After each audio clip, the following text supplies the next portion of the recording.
All right, we're back on the Upsample podcast. We're in like the second or third episode of the live area. Carson's already been a podcast bro in his own mind forever, so he's feeling normal. I'm feeling normal too. How are you doing today? Things are good. It's a beautiful day here, or it turned into a beautiful day, and then maybe we're gonna get some more rain. But I'm happy. It's a good Wednesday. Yeah, I'm starting to think about the jazzfest and how warm it's going to be, and I got my calendar working. I'm trying to make the choices. I'll show you.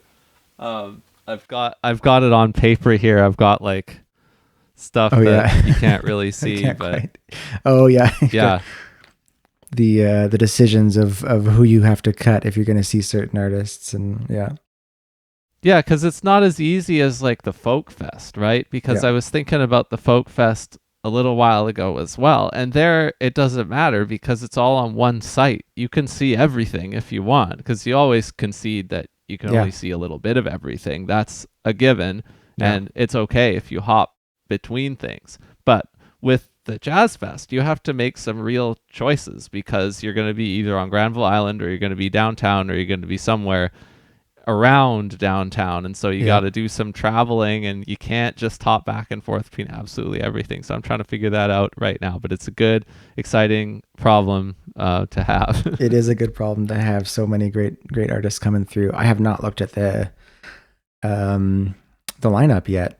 Is it all? It's all announced. It's all out there for me to check out, and it's all announced. What do you think for Subscriber Friday? What's the first way I could broach it? Could I be like, these were the hardest choices that I made, or these are the things I'm most excited for, or what? Like, how do I intro it? Because I've already looked at all of it, and how do I begin to share it with you? I would be interested in hearing the most excited for, because there's stuff definitely that's on your radar that's not on mine, probably other readers. So I think that's probably a good angle for your average reader. And then you can, get into the logistics of like how you're planning to hit all of those, or all the ones you want to, over the course of 2 weeks. Yeah, I'll do that closer too, for sure. And then I won't feel so bad because I'll be pretty certain, and I won't like let anybody down if I make promises that I don't end up keeping. So exactly, that's the funny part of it too. Yeah. Exactly. Well, here's something else that you may not have looked at, and I haven't either. So we can do this cold if you want, but do you have any idea? Let's start with your named artist profile. Let's not look at Tour de France. Maybe we can look at Tour de France later, but do you have any idea how many monthly listeners your profile has on Spotify as of today? Would you like to guess? I can get it up here if you'd like to guess in the meantime. It's got to be under 30, I think. Under 30? I think so, for the Carson Poro one. Monthly. Well, that could be low. I'm actually not sure. I'm going to say between 30 and 100. If it's... Don't look yet. Don't look yet, because I'll pull it up for you. You can pull it up for me too, but I'll grab it for you. I'm going to guess you have at least, let's say 70, because on that profile, what I know you have is, I know you have your albums with David Lavoie, you have Urban Repurpose, and you have Teardown, and you also have In Shadows with me. And so I bet you there's got to be at least 70 out of all those, but we're in the 2-digit club here as it is. So yours, okay, I've got yours pulled up. Do you have it? If you guessed yours? I'll guess mine in a second. I want to finish you first here, so I got to go to you. And the answer is 1,353. Alrighty. Wow, we're way off. That was way off. That was that's interesting. I guess we'll talk a little bit about, obviously, that we're going to discuss the metric itself, but I guess that's like kind of a trick of the metric, because if you look at any individual track or whatever, there's not crazy numbers on that. Okay, what do you think yours is? Did you say? You said 150? I'm gonna guess maybe around 2,000 at the most. I'd say maybe, let's say 2,000. Yours is 4,128. Okay. So double the guess. Almost all of that is attributable to one track for me. For you, it looks like it's a handful of tracks that continue to be on your record label's first party playlists, where it seems like they have most of Teardown queued up onto the playlist. Yep. And so that is contributing enough exposure to people who are following that playlist that you're getting exposed to a fair number of listeners there. For me, it's all about one track that's on a bunch of bossa nova playlists. Actually, I could tell the story of how that ended up coming to be if you're curious, please, or if you don't know it. That's Earthling Terminal, right? Is the one that's generating Yes. all the plays. Yeah. Which we played this week when we played at the District Bar. We played with we did the Podcast Bro trio with you, me, and Chris Fraser, host of the Rhythm Changes podcast. So yeah. But Earthling Terminal, so that's a track that we recorded, you and me, and Johnny Tobin on keys and Thad Bailey Mai on trumpet. We recorded that in the spring of 2019, and then I ended up putting it out for the first time in 2021. Right. And I was releasing individual tracks at that point, trying to get a handle on the editorial pitching process at Spotify. Yeah. So at the time, I had a friend who was working with me on a variety of different things, and we put our heads together to track down playlist curators. And this isn't even Submit Hub or a service like we're talking about. I mean, we can talk about that too if you want. It might wrap into our subject today.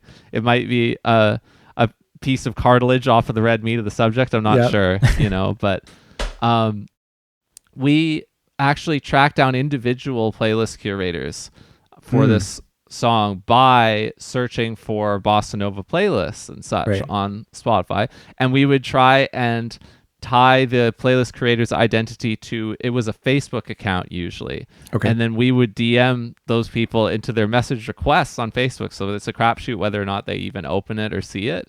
But we actually got a couple of people to add the track to their playlist based on this outreach, because at least it was a good fit, like musically. I mean, that's why we felt like doing it, because we're like, okay, this is where this track would fit. Let's just send it. What do we have to lose, right? And there was one curator in particular who put it on a bossa nova playlist, and he's had it on that playlist ever since for 4 years, and he has made other bossa nova playlists as well, and he's also put the song onto those playlists. So it's over 50% probably of my minuscule amount of lifetime streams on Spotify are all from this one little tidbit of outreach we did in the spring of 2021 when we released the track. It's actually, over time, it has far outpaced the subsequent track that I put out, which is titled Little Milk Discovery, and that was the first time I got on an editorial playlist at Spotify, and that was the leader at the time. In those couple of weeks it was on the editorial playlist, but obviously over more than 4 years, Earthling Terminal has accumulated a lot more streams than that brief stint on that editorial playlist by being in this bossa nova ecosystem. That's so interesting, and it kind of aligns with my experience of being put on playlists as well, is that like the consistent playlists, like the ones people keep coming back to, again, talking about like, the Mood Machine topic 2 weeks ago, that like Spotify is really focused on these like backgroundy, vibey playlists, and Spotify listeners certainly are. And so just being, even with the music for David and I, our 2 albums, the stuff that really gets a lot of plays and a lot of traction and sustained traction is the most backgroundable. On the first album, I can't even remember the track's name, it's so forgettable, but it's like the most lo-fi beats of all of our songs. And some of our songs are kind of angular and weird jazz stuff, and we have just kind of a very, very chill hip-hop, sort of lo-fi hip-hop song, and that one I think is probably the most played song on that album.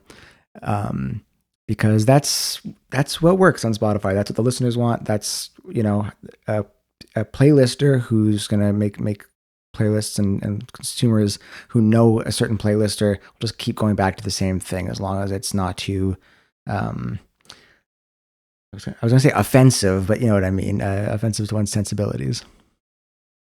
Yeah, something that isn't too unobtrusive or anything. That's such a big part of the lean back listening experience, which is kind of a myth, but also kind of true for sure in a lot of the IRL applications of Spotify that you see out there. It's beyond just individuals. It's like businesses or whatever else who end up playing stuff off it. That's what they're looking for. Totally, yeah. And same was true certainly of Tour de France, although the style of music attracts a different kind of corporate listener. But we had one of our songs was put onto the Uniqlo corporate playlist. So the clothing store. Apparently, we had someone reach out from New Jersey to tell us they discovered our music in a Uniqlo.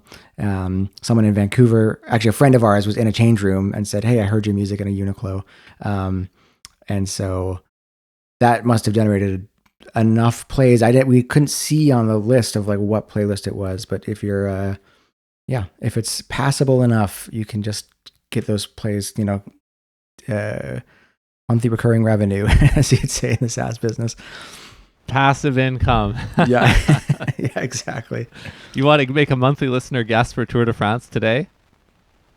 Monthly listener guest for Tour de France? It's so hard. I'm gonna guess maybe more kind of in that 4,000 range where you are, but maybe that's even high. Yeah, I'm gonna guess like that 4,000 range. So today we got 6,827. Interesting. Yeah, and definitely the heyday of like bigger playlists for Tour de France is past. And so that tracks, I think, like based on the metrics I see. But I mean, today's topic is about why that's maybe not a very good or useful metric. And I would love to kind of dig into that because Spotify really surfaces that kind of front and center. It's the second thing you see on an artist page after their name. Really, it's like right below the name. And that's meant to serve as an analog of like how popular an artist is. And there are some people, I think myself included, and maybe yourself included, I don't know, who don't think it's a very good indicator of how popular an artist is, or at least it's a flawed metric. Yeah. So I would love to pitch you a few skill testing questions about monthly listeners. Please. And if you want to take the balls, then you can, and I'll just say, and you can just get me to hit you with the answer. But if you feel like you want to provide an answer, you can. But they are rhetorical questions in a sense, because I will answer them if you do not. I know the answers to these questions. I probably do not, so yeah, hit me. Okay, so we're recording on Wednesday. If you listening right now went and looked up Carson Twora, William Chernoff, Tour de France, and looked at the monthly listener figures, would they be the same numbers that we just quoted, or would they not be the same numbers? Would they be different? They would not be the same numbers. That is correct. You're 1 for 1. It's a rolling 30-day or something, right? Is that what it is? It might be 28-day, but yeah, basically it's for the trailing month. How many unique accounts have streamed at least one track, which would entail 30 seconds plus of that one track. At least one track of your music in the previous month. You sum all the different accounts that have done that, and that's your monthly listener figure at today's date, and it'll get recalculated as time goes by. Right. All right. Does that resemble how people talk about this number at all? I would say not. I think people kind of assume it's like kind of a rolling average, right? Like monthly listeners is what Spotify calls it when they display it. Or do they say monthly listeners now or monthly active? They used to call it monthly active listeners.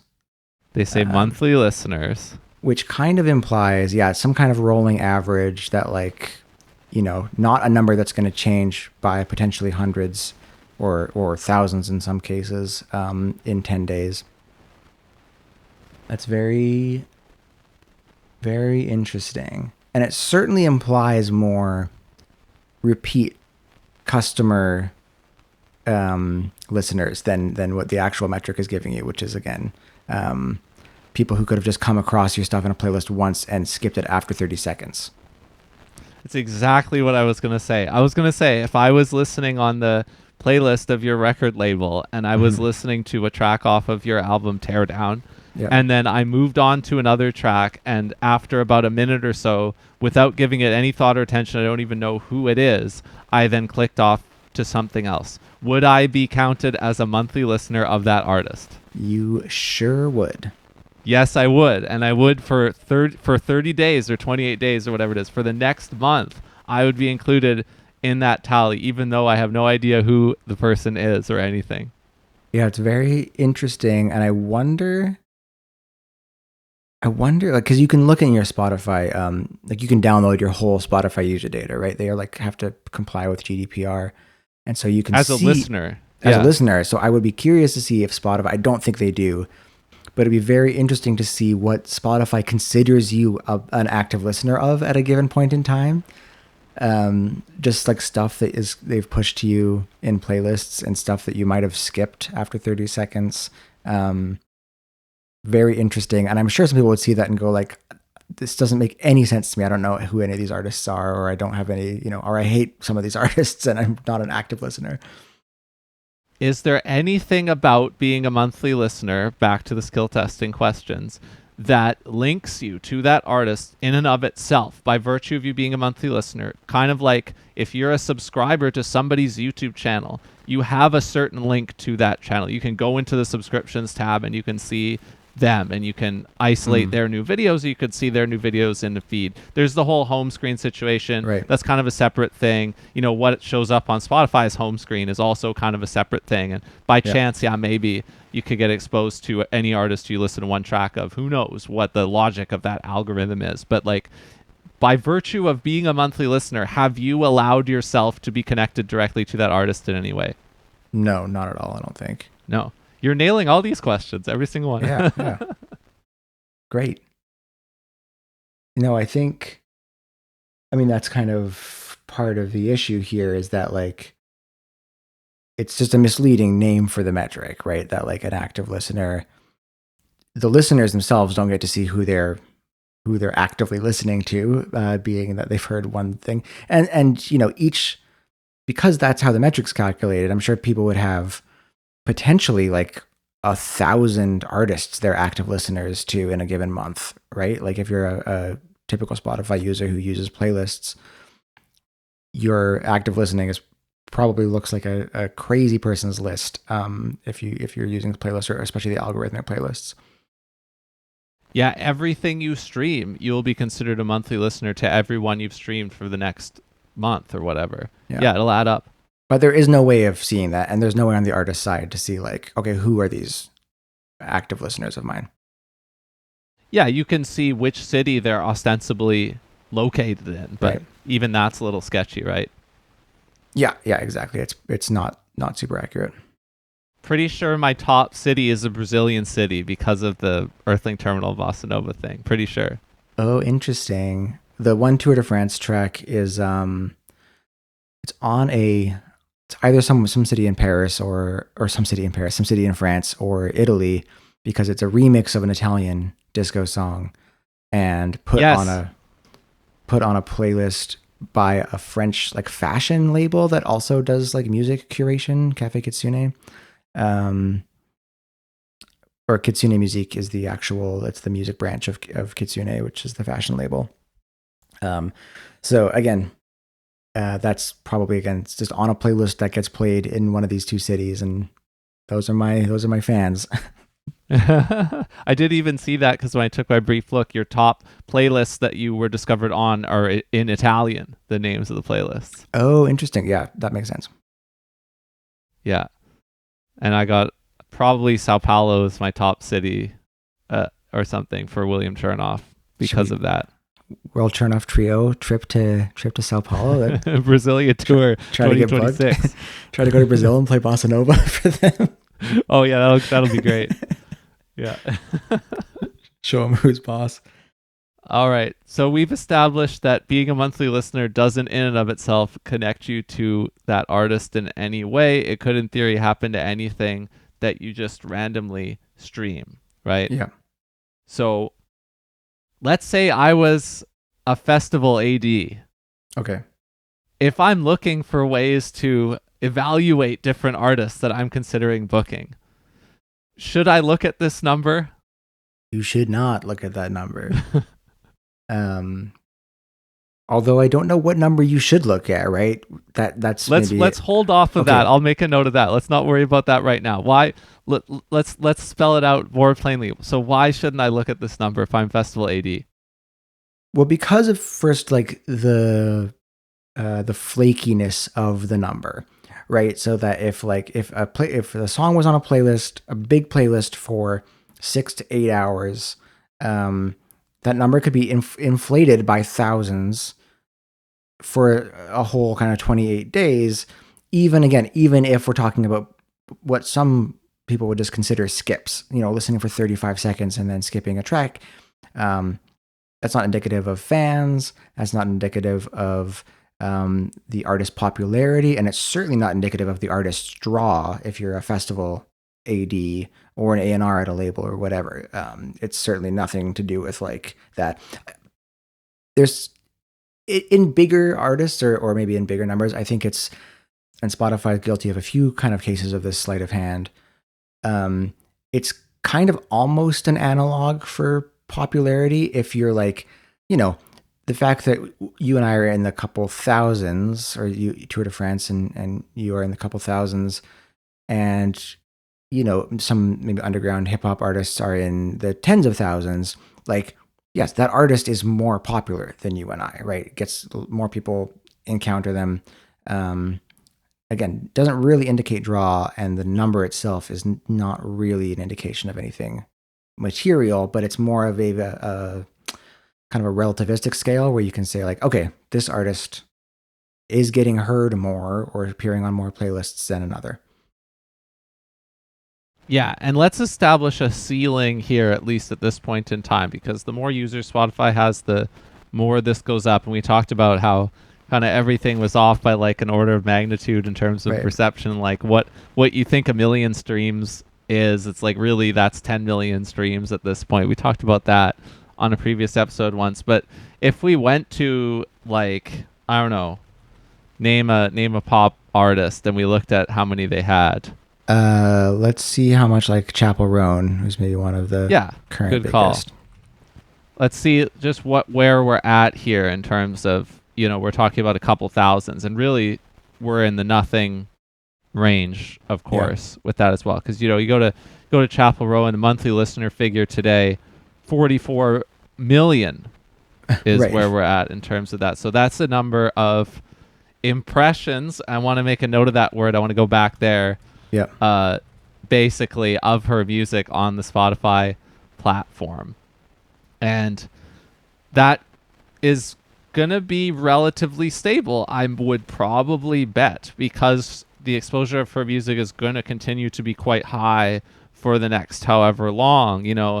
It might fluctuate like the S&P 500 does or whatever, but on the whole, there's a level established there. Just like we're kind of in the nothing level, and we're gonna fluctuate a little bit there. But you're right about, if you're thinking about somebody in the real world trying to make a curation decision based on looking at this number, it could be several orders of magnitude different than the baseline, depend if they happen to look at it at the right time, from the artist's perspective. Like if I have a single that gets some editorial placements, etc., right around the time in the fall that I'm pitching to festivals, and they happen to look at me on that day, if they see a monthly listener figure in the millions, and then it could drop down to a baseline of a couple thousand or 10,000. It's a world of difference. So yeah, it's just not useful in that way. It doesn't tell you anything other than like a very short-term snapshot of what's going on this one platform. And it really isn't forward-looking at all if you don't know anything else about that artist. If you do know that the artist is Chapel Roan, then that the exposure is going to continue to be high. And then it's Chapel Roan, so you don't even really care what the monthly listener figure is. So really, if you isolate it, it's like it's really it's a detrimental thing. If it's more than useless, maybe it's like it's detrimental to trying to learn something about that artist's career and how they could fit with you. Definitely, detrimental, I think, is the right way of framing it, and maybe we can talk a little more about the artist, kind of the comparison things. Like I talked about how it is sort of this like shorthand people are using to think of their relative popularity. But because it's such a flaky number, and because 1 week you might see a number that's inflated by an order of magnitude from the actual rolling average, which might maybe even be a more helpful, right? What's that number of impressions, average number of impressions per month over the last year or something like that would actually be maybe for artists or for, making those comparisons if you were a festival AD. Because it's not that, people are relying on these really flaky numbers to either feel great about the 1 month that number was really high. People maybe post a screenshot of their Instagram and say, on their Instagram and say like, wow, like I've just hit 10,000 monthly listeners. And in 4 weeks, they might be down to, the hundreds or the low thousands and feeling not that great about that because that high number made them feel good. And yeah, I can't imagine that's a very motivating feeling. Yeah, I mean, I almost wonder if it's even worse than like looking at how many followers an artist has on a certain social media platform. That's useless in like an entirely different way because you don't know how much access you have to those people. If you run that through the questions we were just asking, like follower count on a platform, you actually do, in theory, have a direct connection in and of itself, obviously, because that's what it is. But you don't know if you can actually switch on that connection when you need to. Yeah. You don't know how many of those followers are dormant to you in some way. And the idea of followers means less and less over time. I've heard Jack Conte, Patreon founder, talk about that even too. It's reached his forward-facing communications at Patreon that he's out there telling people that follower count doesn't matter as much. But I think it used to be an easy solution for curational types to look at how many followers somebody had to judge the reach that they could have. But we've been drifting away from that for a long time now, like the better part of a decade. Yeah. In terms of that number means less and less. But the monthly listener figure is useless in a whole different way than the follower count is. They're both useless in separate ways. Yeah, and as we're talking about this, it got me thinking, like, is there another platform that surfaces impressions like this to not the creator? YouTube is maybe the one example, but that's actually more material than the active listeners metric. Like YouTube will show you how many views a video has.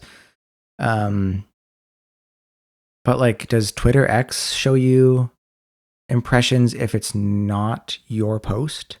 I don't use X, so that's it does. Okay. Yeah, you can see the views of any post. But who even knows then, how those are counted? Yeah, that's a bit of a weird one. But even then, that is an actual view, right? That might include bots, but like that's someone looking at the post, which is maybe more than you could say for like, did an active listener listen to the song, in quotes. That's very interesting to think about. I don't know of like any other platforms that really do that. In fact, certain like Meta's platforms have sort of gone less in the direction of surfacing this kind of activity to audiences. I think, businesses and people making the posts can still see like how many times their stuff was shared, and how, like counts and whatnot, but not really to the degree of this like flaky view count over the last 28 days.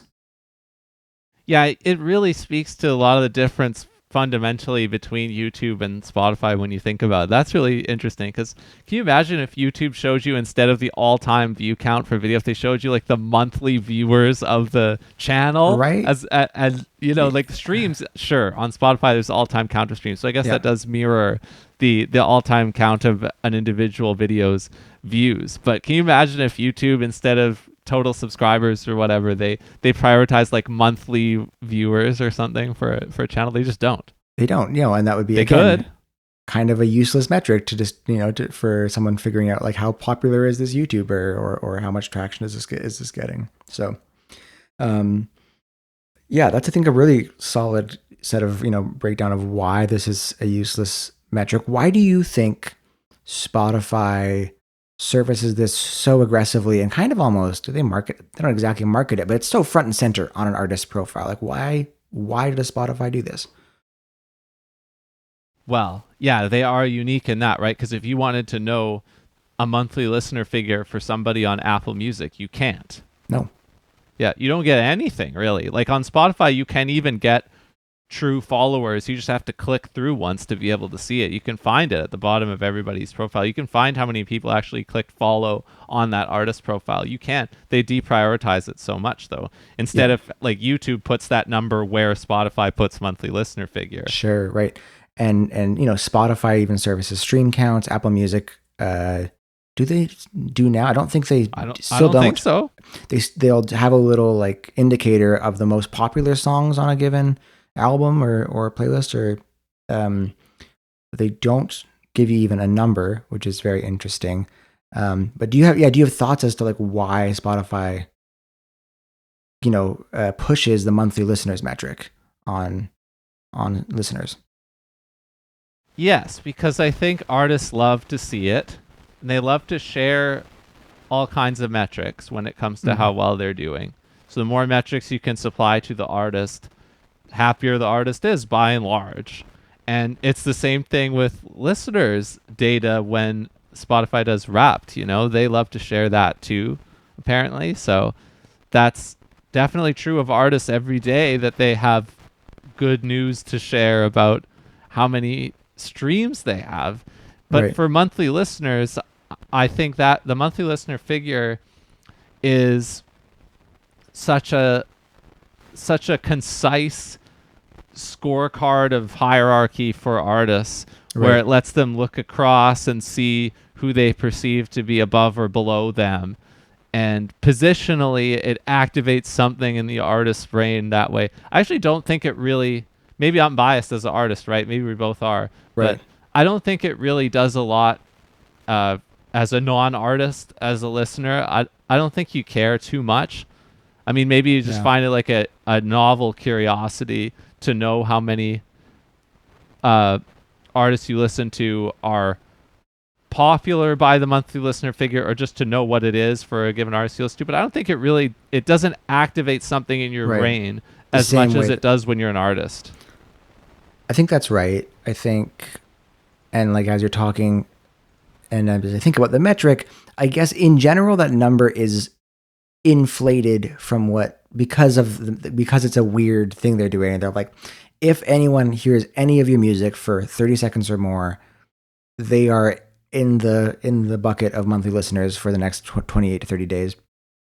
And so, you and I were both guessing way lower because like that's maybe the numbers we were me saying like 30. That's probably more like the actual people who are like going and seeking out my music, or like actually checking me out, or listening to more than one song more than once or something. Maybe even lower than that, for that metric, especially for the my solo stuff or stuff with David. So I think the fact that it's inflated does make artists feel good, right? Seeing that number, like, whoa, 4,000 people have heard music that I've made in the last month. Even though maybe they have, maybe they haven't, right? Like maybe they paid some attention, maybe they didn't. Maybe that does feel good. But you were talking about the listeners piece. So like, what do listeners get out of this? And maybe it's like not really for them.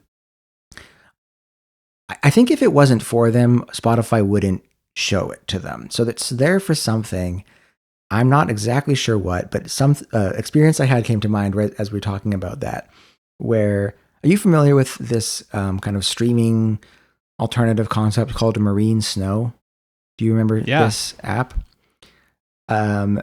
Marine Snow was sort of this answer to like the filter world problem of like, if everything is like so flattened, if all of these platforms are really just going to have this kind of regression to the mean, right? All you're going to find on Spotify that's going to get pushed to you is just what everyone else already likes. Marine Snow's thing was like, for the more like discerning listener, I'm going to be a bit snarky about this. I think it's a cool idea. I think it was executed with a lot of pretense and like, so you could like, pay a fee, I think, or there's some sort of pseudo subscription model where you become a member, and then artists can like release their music early on Marine Snow. So these, insider cool guys get to hear the music first, and then your music comes out on streaming like a month or two later. So you're getting kind of like an exclusive with Marine Snow if you're an artist. And if you're a listener, you may be getting stuff you wouldn't normally get surfaced, right? A curator is making a very intentional decision to surface something to you. When I signed up for the beta of Marine Snow, or the early access, because I heard about this and I was interested and I thought like it's a neat idea. one of the questions they asked to get into the beta was, what's your favorite artist with fewer than, I think they said fewer than 10,000 monthly listeners. So like quite small. And it was really interesting to me because I was like, whoa, they are so like here just for the heads. We're really into like, oh, I've only listened to like obscure niche, this band, because 10,000 monthly listeners would be a very small artist, right? Like we're talking, hometown scene. Like just for comparison, like the artist Eve Jarvis, who's an artist from Montreal. He's got a couple Pitchfork reviews, but like the average person does not know who Eve Jarvis is. 50,000, right? So like I think I probably at the time probably thought like, oh, that's someone a little more obscure that I listened to, a Canadian artist, and like no, way over. So I had to find some group. I think it was like the Aerialists, folk group from Canada to submit, and I was like, I'm really into this band, and I got into Marie and Snow. I mean, I was given the early access. But I think maybe that just helps users. Maybe that's silly. Maybe Spotify doesn't know exactly what users feel about that. But I wonder if like the people who enjoy the deep cuts like to find stuff that's less popular, or if people who maybe would prefer to go with the crowd can see that as a legitimacy thing, being like, I don't know if this song is good, but 80,000 people listen to this artist. I will at least give it a shot, or maybe I can not feel bad about liking it. For a while there, I think Rick Beato, there's a guy who we could hit for an entire episode, I'm sure. 3 episodes on Rick. I got 3 episodes on Rick. But for a while there, he was making some videos that was like, can you believe this artist has only X monthly listeners? And, his whole thing being like, this artist is such a talent. How do they only have this? We need to change this. Right. It's almost like you're trying to back in merit, back it into the figure to put it to where it should be, because they haven't been discovered yet. So yeah, you could feel like you have found somebody undiscovered or something. But I think maybe as a listener and trying to think of it as a non-artist, I think it much more often goes in the other direction, where you're trying to filter what you listen to by not listening to anything that's too small and trying to use the number to make sure that what you're listening to is actually popular. I think that would be far more common. And then there would be the counter behavior of trying to find undiscovered things. But I think much more often, if we're thinking about how it functions for listeners as nerds and trying to imagine ourselves in other shoes to see it in the other way, we'd probably have to think that most of the time people would use it as a filter to not listen to what isn't popular, as opposed to a filter to find stuff that is below the curve. Which, again, because this is such a bad metric, probably should just be hidden, right? Because that's like a really bad, Apple Music doesn't show it to you.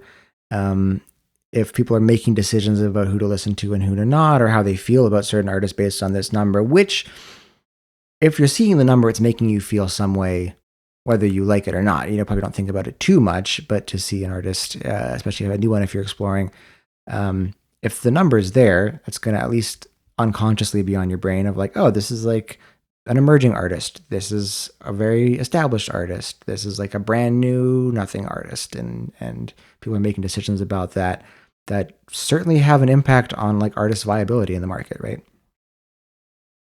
Yeah, and it's so crazy that this is all on the one platform of Spotify, and that, in theory, if you have some big Amazon editorial placements or like Apple Music editorial placement, like nobody cares, because it doesn't get packaged and displayed to the world in a number at the top of the page. It's so wild. It really is. And this kind of maybe goes to like something we talked very briefly about in our episode on Mood Machine, but that Spotify has this really heavy emphasis on metrics because they can package it nicely and sell it to users in the form of Wrapped, because people love Wrapped as much as there's pushback every year. People love seeing their behavior data packaged nicely for them. Doesn't make them feel weird at all, which I don't know how I feel about my Wrapped beyond everything I've said. I don't like the music on my Wrapped. The data, it's like I know they have the data. Um, but this is a number they can like, yes, use to sell to artists and gives artists something to chase, kind of gamifies it, right? They do the same thing with like, hey, submit to your editorial playlist, and you can watch number go up on anything that gets placed on either editorial or what they call like algotorial stuff. So it's like the combination of an actual editor or an algorithm placing it. They love to kind of show you all your metrics and gamify, and then they give you all these like tips and tricks to like increase your followers and how you should be working on your releases to increase certain metrics. The fact that I just threw out like, oh, nobody cares about editorial placements in the other platforms because you can't see results forward facing. Like, isn't that such a huge asset to Spotify in terms of why they might want to do it? I guess so. Yeah, I think that like it's certainly a differentiator, and I think it's. I mean, speaking as someone who, on occasion, it's just like Googling your name or something. I imagine if you're like a semi-public person or something, right, where you can like log in to Spotify for artists or Apple Music for artists, and for a while, like if I let myself get in the habit, especially in the month after a release or something, it's just it's a sickness. Even if the number is not big or whatever, it's like fun to look at the number to make the numbers go up. And Spotify, for the longest time, because they had the most data, was always the best user experience, right? They're like marketing themselves to artists. And like I talk about in the Big Things Coming thing, you're the customer as the artist, right? Like you are a customer of these platforms because you have the option to not release on them. Apple Music recently surpassed, well, not that recently. So Apple Music owns Shazam. And I find Shazam metrics to be a much more interesting one, because that means someone heard your music out in the world. So the number is like really small. At my scale, it's like, you get a couple Shazams per month or something on tracks. But I think that's very interesting when it happens. Like, oh, some cafe, bar, store is playing my music in Romania. And, Apple Music now also incorporates radio spins. They get data from what organization would give that to Apple Music? Do you have any idea how they would get that?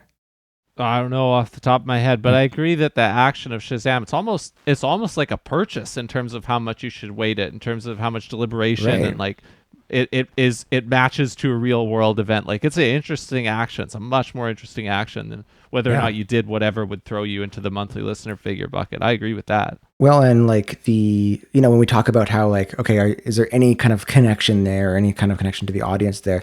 Shazamming a song is so much more active than like even just letting it play on a playlist you're listening to. The percentage of times I like pull out my phone to Shazam a song is like really low. I have to be like really curious about what something is.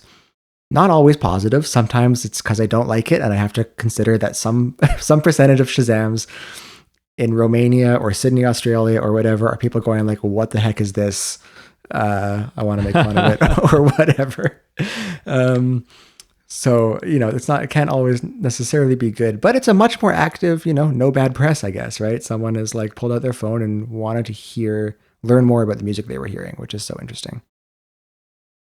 Yeah, and the monthly listener figure, the reason why I was going to say impressions, I thought that was interesting earlier, is because I think that word is so revealing about what it is and about where it is at Spotify. Because when I think of impressions, I think about advertising. I think about like cost per 1,000 impressions, which you call CPM. That's how you can price an advertisement that you want to sell, like a sponsorship placement, in terms of how many people you can reach if you've got media. So monthly listeners is basically, if you were the advertiser, or if you were the media vendor and you're trying to represent yourself to an advertiser, if you're having an advertising conversation about how many people you were reaching, monthly listener figure is actually the perfect number to tell the story of like your impressions. It's over a fixed period of time, and it's total impressions that doesn't require any much more intent than that, because that's all you're trying to have the biggest number possible when you talk about impressions, about the biggest possible reach you could have. And that is what that number is, and it will grow if you put yourself in more opportunities that would allow you to have more overall impressions.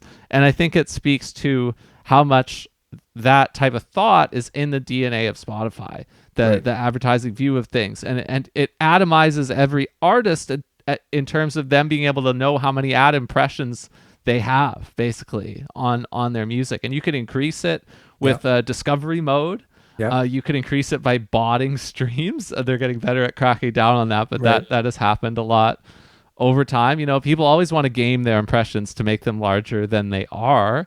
And so that Spotify is showing that school of thought has primacy on their platform, and that they've made a calculated decision to do that because they know what it does psychologically. They know that it activates both artists and listeners in certain ways, that they get activated by Spotify. They get turned on by this feature in a way that ties them to the platform more than any others, and they attribute more importance to like outcomes on Spotify because it'll boost that number, and then it has a psychological effect on them. But at the end of the day, it's a statement about like the primacy of the advertising school of thought, because that number is just monthly impressions. Yeah, they're very ad brained, and I guess like to put kind of a bow on it, it's like if you're a listener or even artist of it, tune out that number entirely, right? Like it's easy to kind of mentally go like, oh yeah, that doesn't matter, but like I even forgot, before we started talking about this earlier this week, I kind of let myself forget like exactly how poor of a metric it is, because you're like, remember they do some like, oh, it's weird math about how they calculate this, but it really is just like a useless fairy tale number, and doesn't really mean anything as far as who's checking out your music, how many people enjoy it, whether people are coming back to it. It kind of is the antithesis of the like, well, again, this is a whole other episode, but like the 1,000 true fans model, right? Where it's like impressions is kind of the opposite, where it's just like, well, just get that number as big as possible, and then like, through that people will catch on, and you'll get some real traction. But it's not really how this works. I do almost think that if I could have like if on the gig list, if right under the heading, I could have a subheading that showed like the monthly viewers I guess I could just like call that from the Google Analytics API if I really wanted to. But if I had a monthly viewer figure on the gig list, I think I could sell a lot more sponsorships, That would be it's not a bad idea. And I could boost it. Yeah, exactly. You could just boost it and gas it up. I thought you were going to say you could probably still, for your analytics, go per artist. You could go like, who's searching for the Gord Gardina gig Vancouver, and then you could put that under every artist being like, hey, people are searching for this. Oh man, yeah. I mean, even just in my Google search data for Rhythm Changes, that's what I'm saying. Like on rhythmchanges.ca, you can probably see the traffic that you're getting. Some of it will be tied to a specific artist or a specific article, and then you could make your own ranking of who's the best, most important artist in Vancouver. Yeah, the numbers are so small versus the gig list on the whole, but it could be very amusing to investigate. I actually opened it right now just to see if I could find. Wow, I got to go down pretty far until I find a top query. My top query, unsurprisingly, is Vancouver Jazz Calendar. That is my top query. Nice. And my third top query is actually Rhythm Changes Gig List. Great. Oh, people know it by name. I know, that's pretty good. Third. That's repeat customer behavior. That's like, typing that into the search bar instead of full URL and just getting there on one more click for sure, right? Totally. That's people who know what they're after and know what page they're going to get. There are 2 pages that have outsized search results. This is such a tangent. I am so sorry. No, we're good. But we're talking about impressions here because we're talking about the monthly listener figure, right? So there are 2 pages that have outsized Google search traffic on the website. Obviously, the gig list is number 1. It probably has more than all the others combined. Second one is the page where I have my Factor artist development applications. Ranks pretty highly for searches for Factor artist development. And so every once in a while, like around a deadline, I get a bunch of free weekly signups who I know are going to leave or whatever because they're not going to find what they're looking for. There isn't any more of that. There's just that one page, right? But I've got a couple of albums underneath that where these artists, some of these album reviews are old now too, or whatever, Yeah. where maybe just if you search that artist's name, maybe that Yeah. comes up every once in a while. And these are actually out of town artists, most of them. These are people like Jocelyn Gould and Katie George, Cool. people like that. No podcast episodes really rank that highly. Yeah. There, you remember my infamous Apollo's pan, Yeah. and some of the pieces I've done on the Tangent, those rank highly because I think when people search for like Apollo's Jazz and Tangent Jazz, these are two. This is the same physical Yeah. building, but this is two music venues that have had separate lives in this one space on Commercial Drive in Vancouver. Interesting. I've got a page in both of those search results, but otherwise everybody's kind of down at the same. There isn't like an artist that Yeah. pops Yeah. off really on a monthly basis. Yeah. Very interesting. The the RC impressions. Yeah. So you said what number should we look at earlier, and we tabled it. So how Mhm. can we resolve this by looking at that? What is that even a useful question? And if it is, what number should we look at? I think, well, I was more thinking about in the case of like the Festival 80, because I think as a listener, it shouldn't matter, right? And I think like other streaming services show this, right? If you are getting to make good decisions about the music you like, what do you care about how popular the artist is or not, right? It's if you find something that's a little obscure and you like it, great. If you find something that's really popular and you love it, awesome.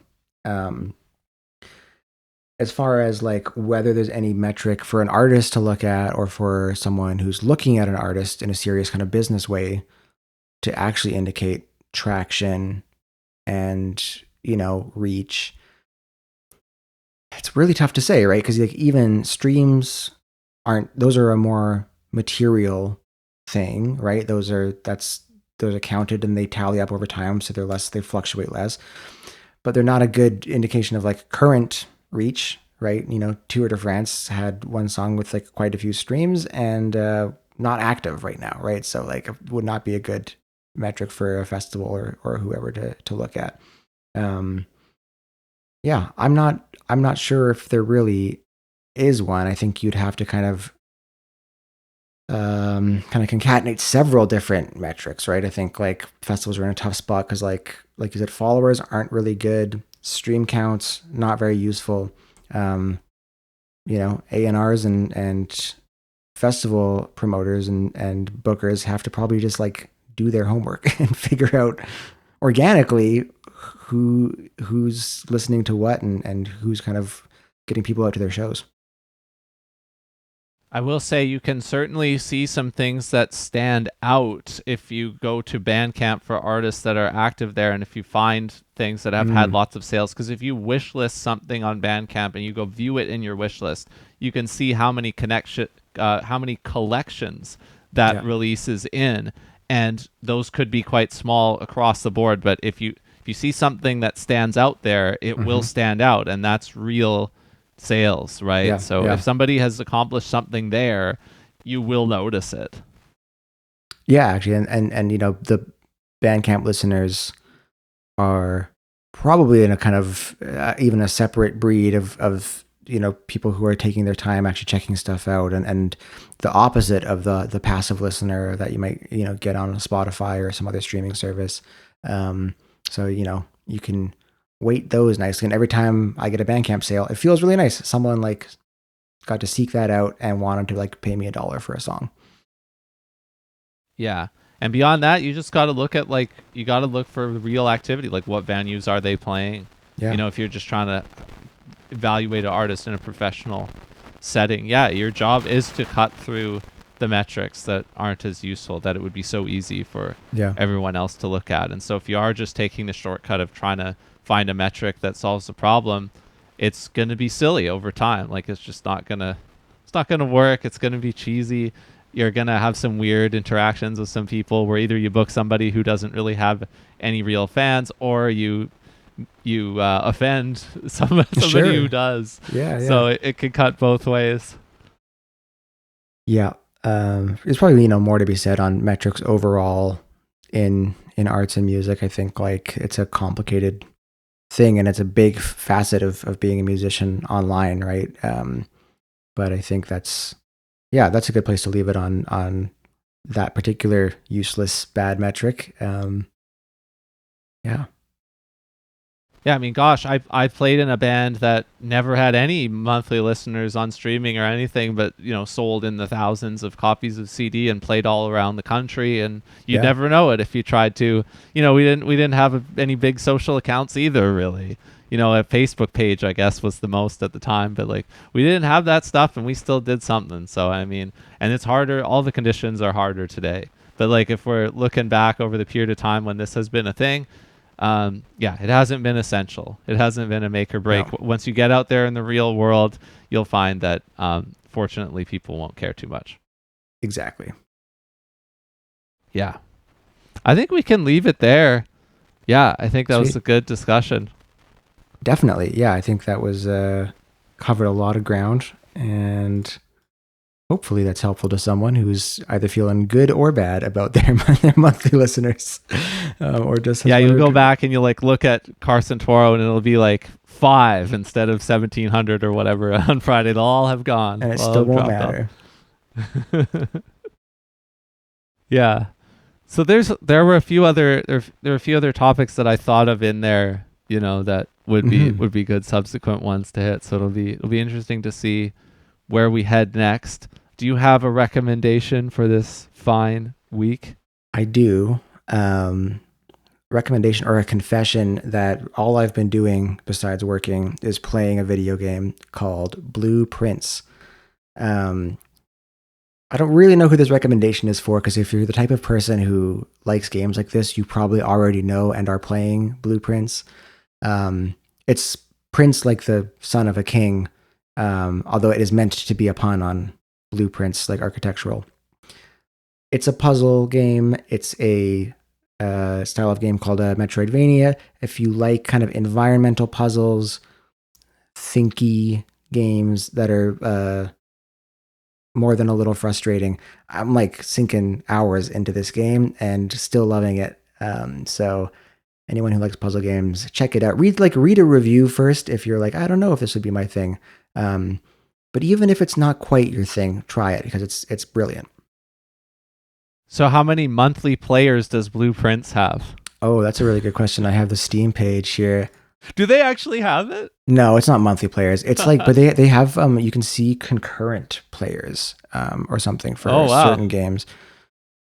I don't know if I could be able to find that stat. Concurrent players is a much more useful metric. I mean, Spotify for Artists actually serves that up prominently internally on the dashboard. You can see how many people are listening right now. That is a useful metric, because if that's large, that's something. I mean, and again, it'll pass through, like the pig and the python will move and it'll fluctuate a lot, but that is actually a much cooler metric. It is, and I cannot pull it up, but this is, I think, the one of the best reviewed, if not the best reviewed game of the year already. So like, I'm not breaking news here, but if you're someone in the audience who is not big into games journalism and is not up on weird indie games, and this might be your thing, try it. It's phenomenal. Yeah, that would definitely be me or Vez. So recommendation taken. I mean, my recommendation would be kind of a cop-out in the same way over the past week. What have I been sinking hours into and spending time on is watching the NHL playoffs. I have to say that my team is still in it. I have to say that another Canadian team provided one of the best games I've ever seen that I watched live on Sunday, the Winnipeg Jets. My friend, now based back in his native Winnipeg, Anthony Senarini, was in the building for that game, which would have just been amazing. Electric, yeah, wow. Game 7, double overtime win. My team is still in it, the Toronto Maple Leafs. They will still be at the time of this upload. We don't know for how much longer. I need to find out what's happening in the game that's happening right now for the Toronto Maple Leafs in Game 2. The Edmonton Oilers are also still in to represent the Canadian team contingent. So my recommendation is to tune into the playoffs, and we'll try again for the 31st straight year to try and bring it home. The Stanley Cup coming to Canada, it hasn't happened since 1993, famously. 31 years. So wow. Yeah, here we go again to see if a Canadian team will first of all get to the finals, which there's a very good chance of in the West, because there's still 2 separate series in the West, one with Winnipeg and one with Edmonton. Yep. So one or both of them could advance, and then we still got my team, the Leafs, in the East, where they could advance as well. So the odds are as good as ever that we could have a Canadian Cup champion And I will be thinking about that for the next month. Almost all the way until jazzfest time, it will be a primary focus for me. Amazing. I have not kept up with hockey. I'm happy to hear there's multiple Canadian teams in the playoffs. That's great. Yeah, not the one in our city. Nope, they didn't make it at all, right? Or eliminated immediately. They didn't even make it. That's correct. There were only 2 Canadian teams that missed the playoffs this year: the Calgary Flames and the Vancouver Canucks. Yeah. I mean, I can't say I'm surprised based on what little I know about the Canucks, but yeah. I think this month, I will not be attending a BC Lions game this month, but I will be watching because the preseason will begin and the CFL season will start over the next month or so. So there's football in my future, and then I think there's also going to be maybe baseball in my future, even if it's at a smaller scale, here in Vancouver. So I'm excited for all the sports that are happening here in the month of May. Awesome. Yeah. Nice to have some sunshine to just be outside and watch whatever we want. Yeah, man. Well, on that note, we will go out here on Upsample, and we will be back once again next week. So thanks for hitting with me. Thanks for listening, and we'll see you soon. Thanks. Take care.